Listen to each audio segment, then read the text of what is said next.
This is Niš, a city in southern Serbia, and if you want to know more about the history of Yugoslavia as well as the Balkans as a whole, this is a city you should come to.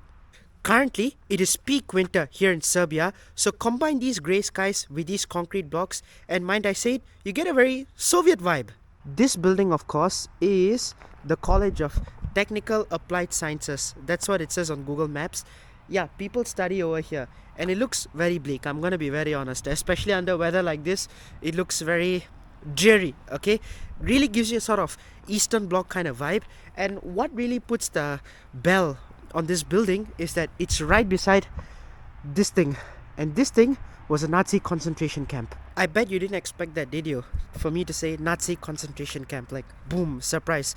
But yeah, imagine your school already looks so dilapidated and dreary with red bricks showing, just so then just to add it all up, you have a Nazi concentration camp right beside.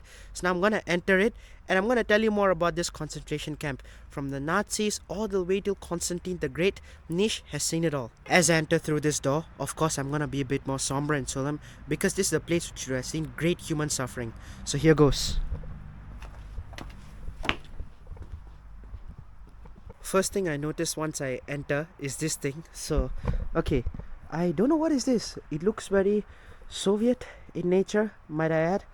So, the Nazis invade Yugoslavia, and this is one of the first concentration camps which are built. Unlike places like Auschwitz or Dachau, where mass extermination of Jews happened, this is more of a camp for political prisoners. A lot of killing didn't happen over here. Of course, if you were Jew or if you were Roma, a lot of people forget that the Romas and disabled people got a very rough end of the deal with the Nazis also. But yes, they were heavily persecuted as well, especially Romas, because a lot of them live in this part of the world, in the Balkans. So I'm assuming that star has to do with the Yugoslavs, the army who would have liberated Yugoslavia from the Nazis, because Yugoslavia was a communist country, Serbia was the heart and soul of it, Belgrade was the capital, all those things happened. And so that's why I don't think it's Soviet in nature, because the Soviets sort of liberated Eastern Europe, Poland, that kind of regions. That should be more Yugoslavia, more than the USSR. This concentration camp, like I said, is very different to Auschwitz or Dachau. So the ones in Western Europe are a lot more preserved, or a lot more commercial, if I may. I was in Krakow a few weeks ago, and you really had to go on a tour and whatnot to access these places.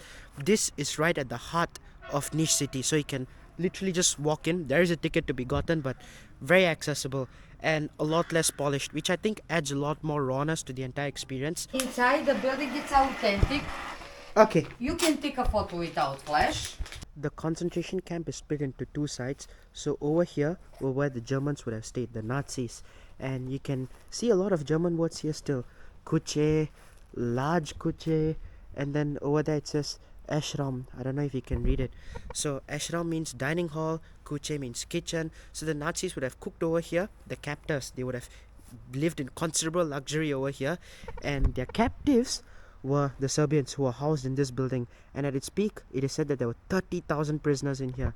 Can you imagine 30,000 people in a small building like that? This camp is also called 12 February camp, and for a good reason, because on 12 February 1942, a lot of them tried to escape this concentration camp, and 102 of them survived, 42 died in the process. I'm very sure if you were repatriated from your escape, horrible things would have happened to you. But yes, one of the most heroic prisoner escapes from the Nazi era happened at this very concentration camp. You can see a lot of bullet holes in the wall behind me, and obviously no prize for trying why there are bullet holes in a Nazi concentration camp. These plaques are for the Yugoslav partisan fighters who fought back against the Nazis, and one of them even says unknown fighter. And yeah, that's in memory of all those who were shot. You can really see the bullet holes up close. It's very raw. It's very raw. And seeing something like a watchtower even in 2025 just seems, it really hits hard, you know. One thing which I do want to say though is that these are from the Yugoslav era, okay, not the Soviets. When you look at communist symbols in the West, you immediately think, oh, Soviets, blah blah blah.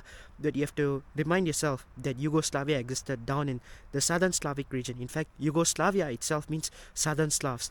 So Yugoslavs fought very hard against the Nazis, and this is in commemoration of them. As much as the Red Army spilled blood up in Poland, in Ukraine, up in the northeast of Europe, in the southeast of Europe, it was the Yugoslavs, the southern Slavs. Also take a minute to read what it says about the infirmary. Okay, an infirmary typically refers to a hospital. For some reason that's the term they use in Europe. And right over here is the infirmary. Okay, whatever horrors that poor prisoner described happened in this door in front of me a few decades ago. I'm literally, quite literally, staring at history while looking at this door. I'm now at the top floor of the building where they used to keep prisoners for solitary confinement, which is the most cruel sort of punishment, right? And I think this place hasn't been changed since the day the Nazis left. For example, in over here, many of these signboards, none of them actually have English. So I actually don't even know what's going on, but it does feel very real and very raw. In fact, in one of these rooms, I even saw barbed wire. So this would have been for some of the most prominent prisoners, maybe direct followers or disciples of Joseph Brice Tito, and Tito was a major resistance fighter against the Nazis. So people related to him were punished. Yeah, man, this I would imagine like somebody being stuck in here for his life. Very, very raw experience over here in this concentration camp. I did read on Google that it feels very uncommercialized and very real, but to actually stand over here and be over here in these walls with the dirt, the grime, no English, it seriously sets the tone.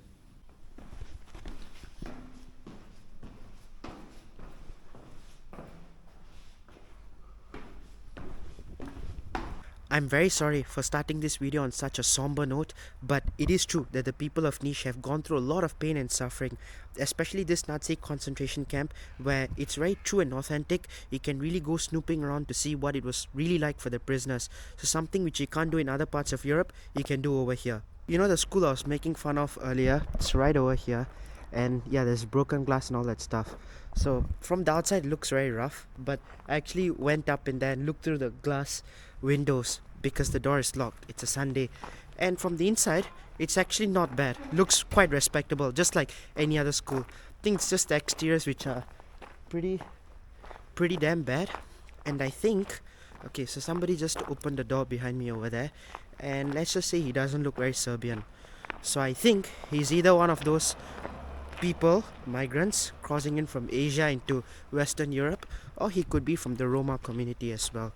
Okay, like right behind me over there. So I think that's why this place looks a bit rough. Of course, Serbia being in Eastern Europe is on the crossroads from, say, Iran, Afghanistan up till Germany, and that's a very common route, right? So that's why it is said that there's a lot of migrants in Niš as well. So he could be one of them, which is why this area doesn't look the best. This is Nikola Tesla, the most famous Serbian of all time. And yes, I actually saw a lot of murals of him all around town. This apparently is this guy called Medvedev, and I don't know who he is. Okay, the only Medvedev I know is Putin's sidekick, and no way Serbians actually have a mural for him. And actually this doesn't look like him. This guy's a lot more handsome. So I don't know who is he. If you know in the comments, do let me know. I also want to point out the absolute state of these roads. Okay, when you think of Europe, you think of nice 4-lane highways, luxury, but boys and girls, this is Eastern Europe, and corruption runs deep in the veins of every politician over here. Very disappointing to see actually. There was a car where the front bumper really scraped against the road. I mean, come on, like that shouldn't be the case, right? When you think of Commie dumpland, the Commie wasteland, you probably don't think of Serbia, but those are the kinds of scenes I'm seeing right now. Over there, look at that car. Yeah? What the hell? So, just laid out to waste, you know? And it's so bleak. I don't know what to say. Like, the best word for this entire place is just bleak. Grey skies, things laying out to waste, dirt everywhere, roads left to rot, bumpy. Yeah, this is Serbia's what, second or third most important city, and historically by far the most important in my opinion. Some people might say Belgrade, I prefer to say it's Niš. So the fact that it's like this in the main tourist center says a lot as to the integrity of Serbian politicians. Just from my walk from the Nazi concentration camp to my next location, which is supposedly one of Niš's top attractions, look at the beautiful things which I'm seeing. Yeah, proper solid dump. Okay, this is not what you think of Europe. Wow, there's like penis art over there. There's an actual like broken toilet bowl. 10 out of 10 hangout spot if you're a druggie. I know I said Ottoman, but one thing very special about this fort is that it has existed since the Roman times. And if you know your history, before the Ottomans were the Byzantines, and before that were the Romans. Now, the Byzantine was essentially the Eastern Roman Empire. It was basically the same thing, but the fact that this was part of the Romans means something special, and you will soon know why. Your first clue is over there. So if you can read Cyrillic, you've probably already guessed, but okay, stay put. On this wall, you can see all the governors and rulers of Niš so far, and this is definitely some Ottoman dude. Very sure his surname is Pasha, because what else could it be? This building is a museum of Niš, historical archives of Niš, because like I said, Niš has a lot of history, and you can also see it on the posters over here for all you Yugoslav weeaboos, and that includes me. Okay, look at that, look at all this Yugoslav posters. So cool, so cool. Yeah, that blue, white, red colors, very nice. Always a pleasure to see it. Unfortunately, the museum is closed, so I can't enter it. Definitely Tito was a fighter against the Nazis, so a hero on that front, but he also held his own concentration camp, so no one really is a hero in this story, you know. Niš is so far off the tourist radar that when you come across Roman ruins like this, you have it all to yourself. In fact, you can even go inside the tunnel. Apparently that was where the Romans had their vaults and everything inside. I'm very sure they kept their valuables, that sort of thing. But yeah, isn't it so cool? Like whether it be at the Nazi concentration camp, which is modern history, or the Roman era stuff, you can literally just walk in, snoop around, and have it all to yourselves. It is quite disappointing though that the Serbs haven't kept it clean, right? They hate that this is an Ottoman era fort, okay? Well, the Serbs hate that they were ruled by the Muslims, okay? That is part of their national identity. But at least the Roman stuff, you know? Come on, right? Take care of it. This is the Serbian military's most advanced equipment. Just kidding. Yeah, just kidding, just to clear the air. Well, you see these things in ruins? Apparently this was where gunpowder was kept during the Ottoman era, and it has not been preserved at all. But for some reason this dumb trebuchet is, and I don't think this has any significant historical value, so I don't exactly know what it's doing over there. It's just so random and out of place. Behind me was an Ottoman era prison, and for some reason it says Free Gorcha. Okay, so what is this new political struggle I'm unaware of? Okay, if you know about this, let me know in the comments, because I have absolutely no clue. And over here it says that after the liberation of Niš from the Turks, so they clearly hate that they were under the Ottomans. Like I said, it's part of the Serbian national identity. Here there's another one of these historical buildings, which of course I'm gonna go snoop around in. Okay, it doesn't smell too bad. Yeah, it'll never stop being a novel experience, just snooping around in abandoned historical buildings like this. How cool is that? Right next to the main entrance over here is this train for kids, and then they sell corn over here as well, which is what I got because I'm quite hungry. And you can also see a map over here, which is perhaps the best evidence that you can see artifacts in this fort from across 3 different eras: the Romans, Byzantines, and the Ottomans. As I walk across from the fort into the city center across the Nishava River, I just want to say, look at how clean it is, right? I've spoken at length about how Serbian politicians are corrupt, the roads have potholes and everything, but basic cleanliness they follow, something which people in South Asia, Southeast Asia can really take to heart. You know how Istanbul was once called Constantinople, much to the chagrin of Greeks online? So the main character over here is Constantine the Great, and he was born right here in Niš. So that's the great secret I was trying to hide from you guys. This is a memorial for him.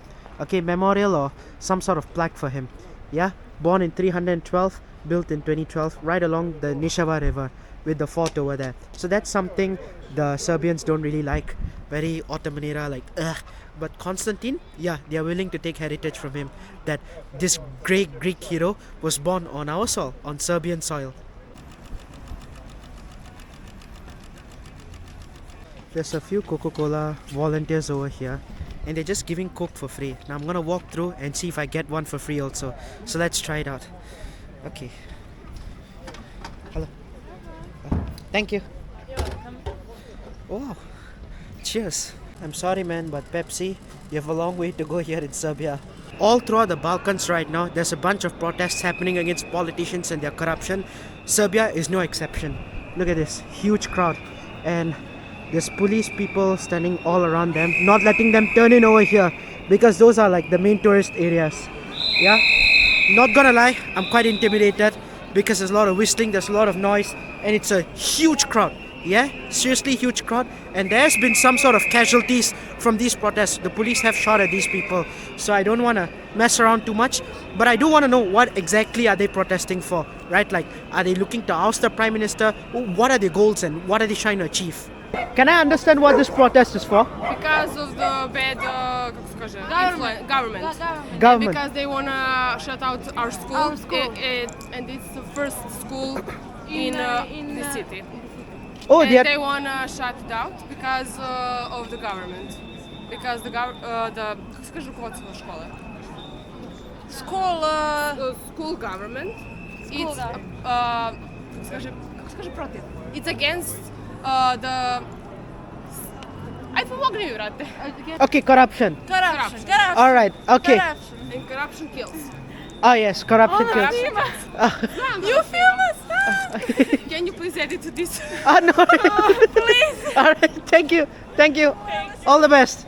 The Serbs have always had a small little soft spot for Russia, and you can see this in Niš also. Look at this. This is the HQ of the Russian party in Niš. You can see that big Russian territorial flag, all that sort of thing. And of course, they have Mr. Putin over here.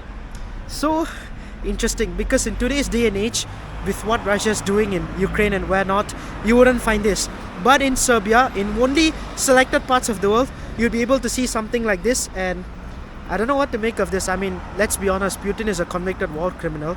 To have his photo so brazenly like that in downtown Niš, crazy. This wouldn't pass anywhere in the Western world. I'm now going to the masterpiece of it all, okay? The skull Tower of Niš. But while walking towards it, there's this railway track where I can just go across. I don't know, this is so fascinating for me just because I like trains, and the last place I've seen this was in India. So to see it in, the heart of Europe means something to me.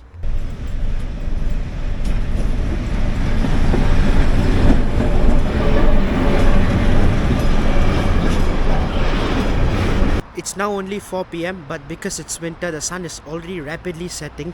Again, the path where I'm coming, it's so ruined, There's rubbish thrown everywhere. The houses here look very poor. There's firewood all over the place. I thought Serbia was a richer country than this. It's easy to diss all of them as concrete, commie housing blocks, but when you look inside, they actually aren't too bad. And isn't it better for people to live in ugly, shanty-looking houses from the outside rather than stay homeless? Yeah, I'm looking at you, America. Look, the lights are on. It looks to be of decent quality. Not bad. Like, if I was a Serbian politician back in the day with some sort of integrity, I would rather build this rather than, build another condo or build some luxury apartment and have people on the streets. Remember how I said I was going to visit a skull tower? That was not metaphorical. Literally, this tower over here has skulls in it. And the story goes that a Serbian commander was fighting on a hill nearby. Once I go out of this room, I'll show it to you. He was fighting on a hilltop over there with his troops, and the Ottomans had surrounded them. Rather than surrendering and getting captured by these Ottomans, he thought the better idea was to just blow everyone up. And this really angered the Ottomans because it killed quite a bit of Ottoman soldiers as well. And so the regional Ottoman commander decides to teach the Serbs a lesson. Whoever was alive after that suicide bombing, as well as the remaining Serbian resistance soldiers, he skins them alive and puts their skulls into a tower of concrete as well as mortar pestle. Yes, they do that as a warning against any other sort of resistance against the Ottomans. It was meant to intimidate and serve as punishment for whoever dared to fight against the Ottomans. And Niš was a strategic location to do that because this road goes east. In fact, this particular skull tower is slightly east of the main city center of Niš, and that road which I showed you goes east to Sofia in Bulgaria, which was also part of the Ottomans at that time, and then to Plovdiv in Bulgaria, which is the oldest city in Europe, by the way, and then onwards to Istanbul, which obviously was the capital, the crown jewel of the Ottomans. So anyone who dared travel east to fight against the Ottomans had to pass through this skull tower to know what would happen if you dared fight against them. Thus, I argue that something like the skull tower is used to justify Serbian atrocities, for example, against people in Bosnia, because those are Muslims and they're still seen as Turks, even though that is kind of factually incorrect. But yes, Serbian anger and atrocities against the Bosnians often point back to the skull tower. So that's why I say, if you want to understand the Balkans, you have to